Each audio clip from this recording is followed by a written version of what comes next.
Bonjour et bienvenue dans 88 images par seconde. The Boys in the Band.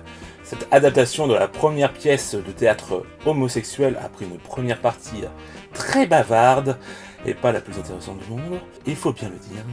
Le film retrouve grâce aux yeux des spectateurs, grâce au jeu diabolique initié par le personnage principal. Je pense que le film manque de contexte et ne parlera pas autant aux non-états-uniens. 5 sur 10. À cœur battant. Une histoire au traitement moderne avec une mise en scène plutôt réussie pour du found footage.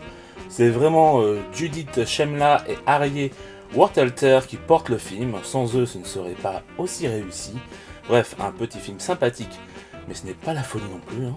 Donc 6 sur 10. Les héros ne meurent jamais. L'idée n'était pas bête et le casting est bon, mais il faut bien dire qu'au bout d'un moment, on s'emmerde. Même si on veut le fin mot de l'histoire, donc intriguant, mais pas vraiment réussi, donc 4 sur 10. Un pays qui se tient sage. Documentaire qui montre les débordements des deux côtés, les abus de langage, les dérives du pouvoir et l'absence de sanctions. Bref, de beaux constats, mais ça n'avance pas plus le schmilblick. Donc 5 sur 10. Mon cousin. Une comédie fidèle à sa bande-annonce, pas de grosses surprises, mais ça fonctionne et on s'attache au personnage. On attend le pédage de plomb avec impatience, le film le plus sympathique de la semaine, 7 sur 10.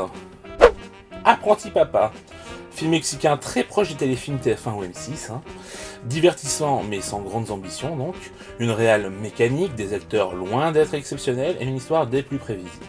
Heureusement que c'est tout de même sympathique et que le temps ne paraît pas particulièrement long, sans quoi il n'atteindrait pas la moyenne, 5 sur 10.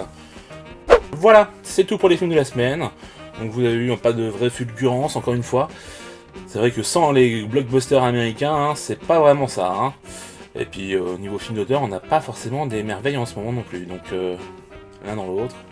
Bref, je vous dis à la semaine prochaine. Sur ce, ciao!